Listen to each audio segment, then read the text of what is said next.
Witajcie. 9. dzień naszej podróży przez Bułgarię. Dzień, w którym dopadł mnie kryzys. Niech pierwszy rzuci kamieniem, kogo nigdy w dłuższej wyprawie nie dopadł jakiś kryzys. Psychiczny, fizyczny, metafizyczny, egzystencjonalny, finansowy. Niech każdy sobie coś wybierze. Tego dnia dopadła mnie świadomość, że to już koniec. W zasadzie początek końca, ale jednak. Że już kierujemy się w stronę domu, że dziś opuścimy Bułgarię. Że dzisiejszego dnia, ze względu na liczbę koniecznych do pokonania kilometrów, czeka nas tylko mozolny tranzyt. Dziś nie będziemy mieli czasu na zwiedzanie czegokolwiek. I o ile pierwszego dnia mieliśmy do pokonania podobny odcinek, tak dziś zabrakło już tej ekscytacji nową podróżą, która to ekscytacja jest paliwem chyba każdego podróżnika. Nie mam zamiaru marudzić ani narzekać. Biorę na klatę, że tak po prostu jest, że takie dni się zdarzają. Z drugiej strony nie ma co czarować rzeczywistości i z amerykańsko-dziennikarskim uśmiechem numer 4 mówić do kamer "It's great, man", skoro gdzieś w głębi człowieka czuć, że właśnie nie wszystko jest great. Ci, co mnie znają, wiedzą, że zawsze mówię to, co myślę i czuję, choć mam świadomość, że niekoniecznie moje zdanie będzie popularne, miłe lub przyjemne. I dlatego na tym kanale również nie mam zamiaru udawać kogoś, kim nie jestem.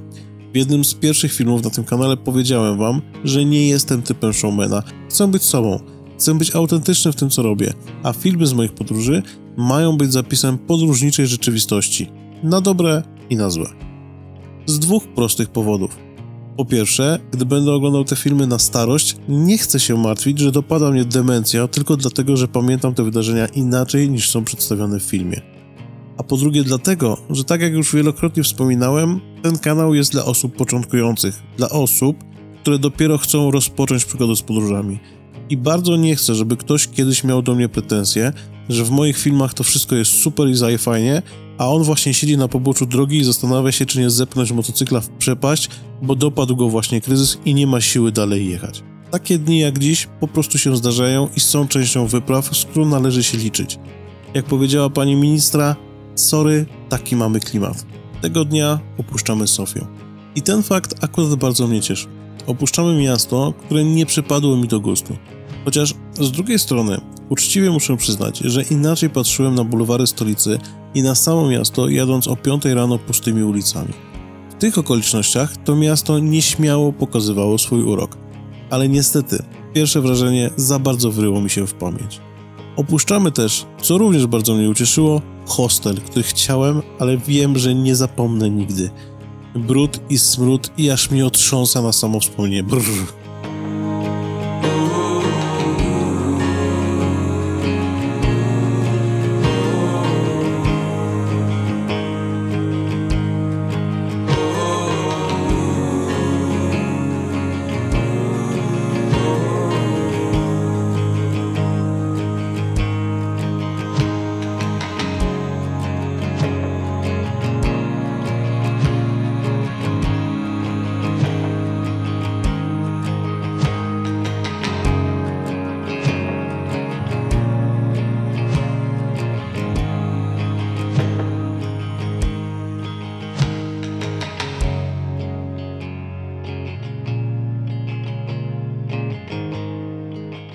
Kierujemy się na północ w stronę Rumunii, w stronę Oradei, drogą numer 81 przez góry.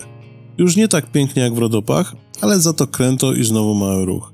Droga może nie jest jakaś wybitna, ale warto nią przejechać. O dziwo, było chłodno. Nie jakoś zimno, ale na tyle rzeźko, że po raz pierwszy podczas tego wyjazdu decydujemy się zatrzymać, aby ubrać dodatkową warstwę. Ciekawa odmiana po wszechobecnym do tej pory upale. Ale być może to właśnie te dotychczasowe 37-39 stopniowe upały rozregulowały nasze organizmy. Pierwotnie tego dnia mieliśmy zaplanowane jeszcze zwiedzanie twierdzy w Białogradczyku. Podobno przepiękna, jednak rozsądek bierze górę. Szybka analiza sytuacji i wiemy już, że jesteśmy zmęczeni, a tempo podróży tego dnia nie jest zbyt wysokie. Dlatego lepiej odpuścić 1 czy 2 atrakcje, ale bezpiecznie dojechać do celu, niż na szybko coś zobaczyć, a potem na siłę gonić. Bezpieczeństwo i zdrowy rozsądek na pierwszym miejscu. Dlatego z bólem serca, ale jednak odpuszczamy. Nie jest tak daleko z Polski, żeby nie dało się tutaj wrócić przy innej okazji.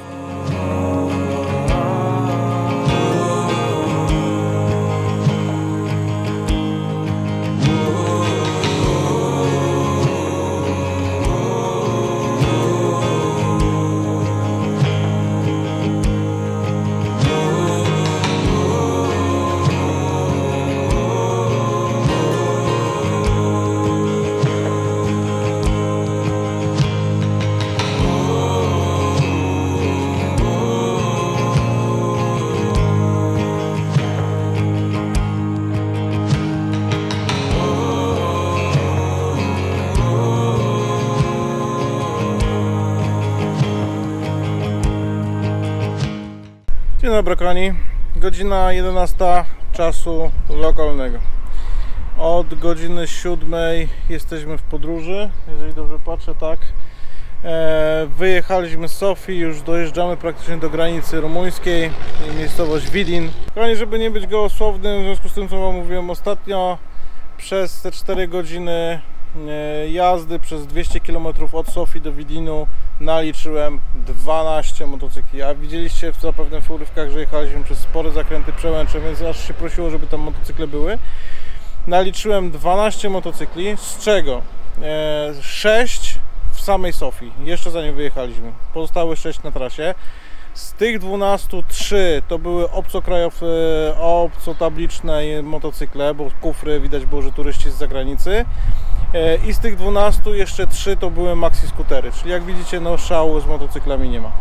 Dobra, kierujemy się na Widin i lecimy sobie do Rumunii w tym momencie. Omijamy Serbię, rezygnujemy z Serbii ze względu na stan naszych motocykli. Mam przeczucie, że ci celnicy serbscy, którzy tak dokładnie sprawdzali nas w tą stronę, gdyby zobaczyli nasze maszyny, mogliby robić jakieś problemy w związku z tym lepieniem taśmą i tak dalej. W związku z czym na wszelki wypadek Serbię omijamy, wracamy szybciutko do Rumunii, przejeżdżałem przez Rumunię, może będzie troszeczkę łatwiej, a dzięki temu pojedziemy sobie też troszeczkę inną trasą niż do tej pory, niż w tą stronę jechaliśmy, bo generalnie się poruszamy mniej więcej tą samą trasą, co jechaliśmy na początku naszej wyprawy do Wielkiego Tyrnowa w tym momencie, a teraz sobie troszeczkę tą trasę zmienimy, przejedziemy przez granicę w zupełnie inne miejsce.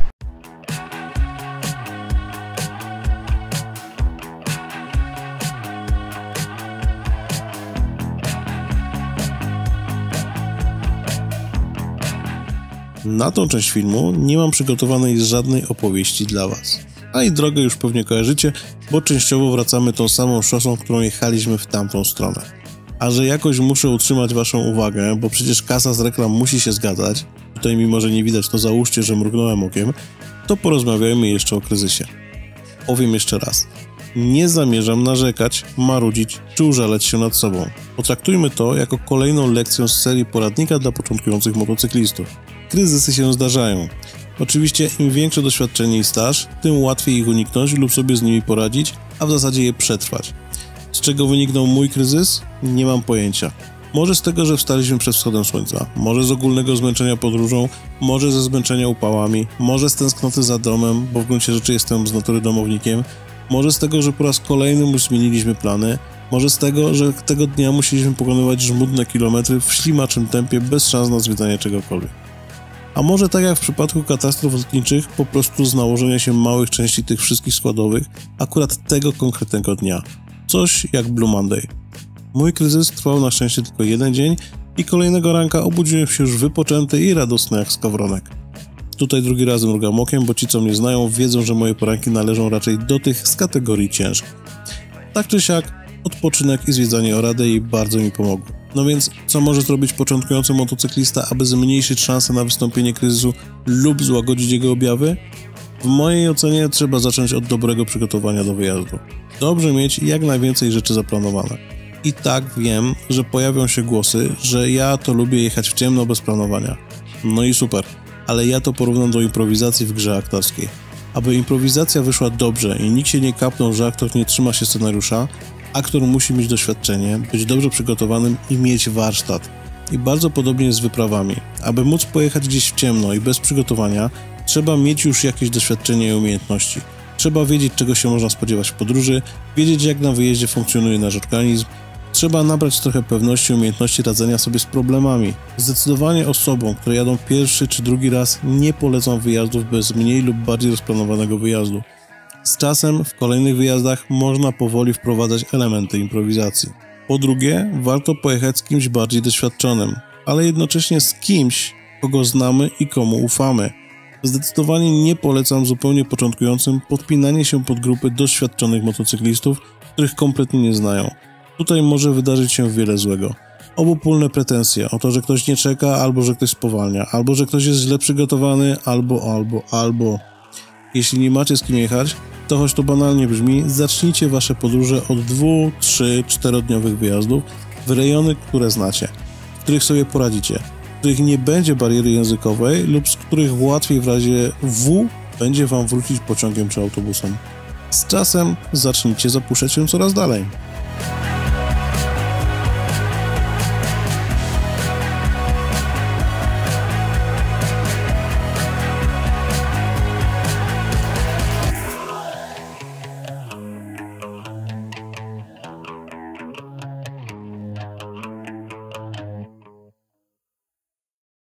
Kochani, drugi z prawie planowanych postojów, godzina 15:30, zostało nam jeszcze 327 km do końca do Oradei. Słuchajcie, lejemy w siebie niewyobrażalne ilości płynów. Generalnie jest 37 stopni jak nic i jeszcze jedziemy taką drogą, że niespecjalnie ani możemy jechać szybciej, ani się nie da wyprzedzać tirów, więc jedziemy za tirami. Słoneczko nam przygrzewa, nasze kamizelki schną w przeciągu pół godziny, godziny. No jest masakra, jest po prostu masakra. Marzymy tylko i wyłącznie o tym, żeby dojechać już do Oradei, żeby sobie odpocząć. Ale co chciałem wam powiedzieć? Jeszcze o Bułgarii, bo już jesteśmy oczywiście w Rumunii. Minęliśmy żelazne wrota Dunaju, przejeżdżaliśmy tym razem obok nich, ponieważ przejeżdżaliśmy przez granicę w Widynie. Trzy rzeczy chcę wam powiedzieć. Po pierwsze, jeszcze o Bułgarii. Słuchajcie, stacja, chyba ostatnia stacja przed granicą. Na takiej obwodnicy, ala obwodnicy Widina. Są ubikacje razem z prysznicami, stoją osobno. Okazuje się, że toalety są płatne. No dobra, są płatne, to są płatne, ale mieliśmy albo 10 lewów w papierku, albo 60 stotinek, czyli tych ichniejszych groszy. A kabina jest płatna 1 lewa. I teraz słuchajcie, akcja jest taka, daje pani 10 lewa, a pani zaczyna mi tam wymachiwać rękami i psioczyć, bo ona chce drobne, a nie takie grube, bo ona nie ma jak wydać. No to jej pokazuje, że jedyne co, to mogę jej dać 60 stotinek, tak? 40 mniej niż jest według cennika. Nie, musi być jeden. Słuchajcie, kobieta grzebie, żeby mi wydać 9 lewów z tymi drobniakami jakimiś. Słuchajcie, no o 40 stotinek, już nie chciałem się już kłócić, dobra, niech ma, tak? Ale kibel jest płatny, za to most, po którym przejeżdżaliśmy, wszędzie były tablice, że on też jest płatny. Natomiast okazało się po przejechaniu granicy, że motocykle za ten most nie płacą, więc Bułgaria, Rumunia, dziwne, stan umysłu, tak? W Bułgarii musimy płacić co do 1 lewa, w Rumunii przejeżdżamy przez most, nie musimy zapłacić nic. Więc gdybyście przejeżdżali przez granicę w Widynie, przez most w Widynie, to motocykle nie płacą. Aczkolwiek uważajcie, bo był tam wypadek. Prawdopodobnie tir albo zmieniał pas ruchu, albo chciał zagrać szeryfa i zajechał facetowi drogę. To będzie widać chyba na filmie, auto doszczętnie skasowane. I ostatnia rzecz, którą chciałem wam jeszcze powiedzieć. Co ja chciałem powiedzieć trzecie? Że zagotowałem TDM. W sumie, znaczy ciężko powiedzieć, że zagotowałem. Słuchajcie, trafiliśmy na taki korek, że ja pierdzielę, no po prostu drzeźnia. Jedno jedyne rądko, przez które przejeżdża cały ruch tranzytowy, wszystkie tiry, wszystkie samochody jadą przez to jedno rądko. Więc siłą rzeczy, chcąc nie chcąc, musieliśmy chwilę się zatrzymać. I teraz problem polegał na tym, że kiedy rano dolewałem sobie wody do chłodnicy do TDM, ponieważ mam cały czas ten ubytek, który wam pokazywałem, cały czas gdzieś tam wycieka. Nie dokręciłem do końca korka chłodnicy, przez co o ile jechałem i ta chłodnica się chłodziła i temperatura nie wzrosła, tak w tym korku, w tej temperaturze, kiedy temperatura skoczyła na czerwone pole, momentalnie mi wywaliło prawie połowę chłodnicy na drogę. Dobrze, że mieliśmy ten litr wody zdemineralizowany jeszcze, no ale musieliśmy się zatrzymać w tym największym upale. Troszkę cienia się udało znaleźć przy jakimś domu. Poprosiłem jeszcze panią o wodę, żeby mi dała wodę. Oczywiście pani w ząb po angielsku, po polsku, po rosyjsku, po portugalsku. Woda, agua, aqua, wasser, water, nic, zero. Wreszcie na migi zrozumiała, że chce się napić, więc przyniosła mi jakieś półlitrową wodę. Jak TDM się schłodziła, rozkręcaliśmy korek chłodnicy, bo tu jeszcze trzeba odkręcić odpowiednią śrubkę, wykręcić, dolać wody. Teraz już założyłem dobrze i teraz już w tym trzyma temperatura, trzyma ciśnienie, więc liczę, że do Oradei dojedziemy i liczę na to, że do domu dojedziemy.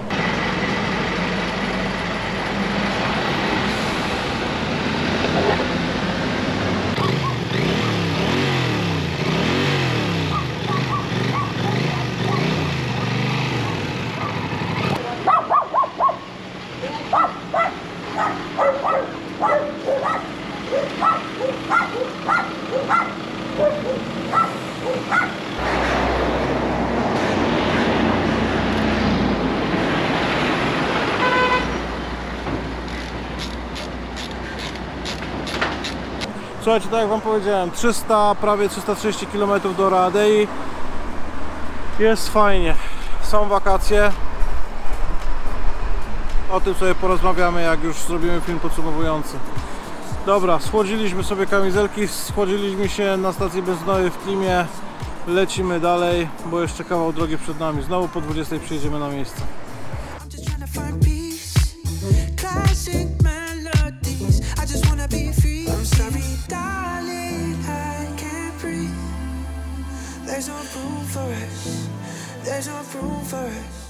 Mierzcie siłę na zamiary. I tutaj bardzo duży wykrzyknik. 300 km na mapie to nie jest to samo 300 km w trasie. Co prawda można się sugerować czasem przejazdu na Google Maps, ale Google nie uwzględnia zmęczenia, czasu na tankowanie, jedzenie, odpoczynek. Nie uwzględnia temperatury, warunków drogowych czy stanu nawierzchni. I ja wiem, że na mapie w 12 godzin spokojnie zrobicie 1000 km. Ale czy na pewno tyle zrobicie? Czy na pewno będziecie mieli siłę i ochotę jechać taki odcinek cały czas autostradami? W mojej ocenie lepiej robić krótsze dystanse i mieć czas na odpoczynek, niż narypać kilometrów, a potem paść po przyjeździe na miejsce i przez kolejne 2 dni zdychać. I ostatnia rzecz, o której wspomnę, bo o przygotowaniach do wyjazdu i planowaniu można mówić dużo. I pewnie kiedyś zrobię o tym osobny odcinek. Ale to jest jeden z kluczowych czynników. Zainwestujcie w dobre ciuchy. Tak naprawdę nie ma kompromisów i nie da się iść na skróty. Nic wam tak nie zepsuje wyjazdu, jak uwierający szef w rękawicach, czy drgawki z zimna, gdy okaże się, że przyoszczędziliście na kurtce. I nie mówię tutaj, że od razu trzeba inwestować w kurtki Klima za 5000, ale warto troszkę lepiej liznąć tematu i porozmawiać z fachowcami, niż kupić najtańszą kurtkę, licząc na staropolskie, tradycyjne motto narodowe jakoś to będzie.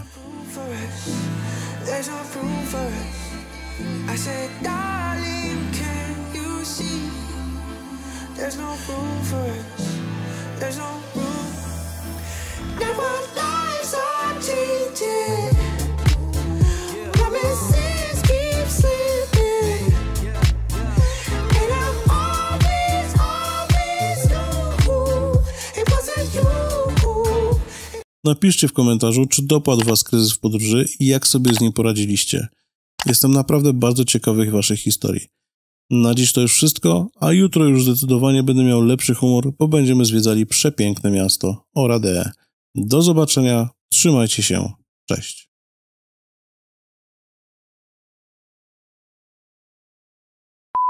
Przez 200 km od... Dzień dobry. TikTok będzie? Nie, YouTube. Gdzie jedziecie? Do domu. A, wracacie? Już tak. Fajnie było? 2 tygodnie już dość. Tak?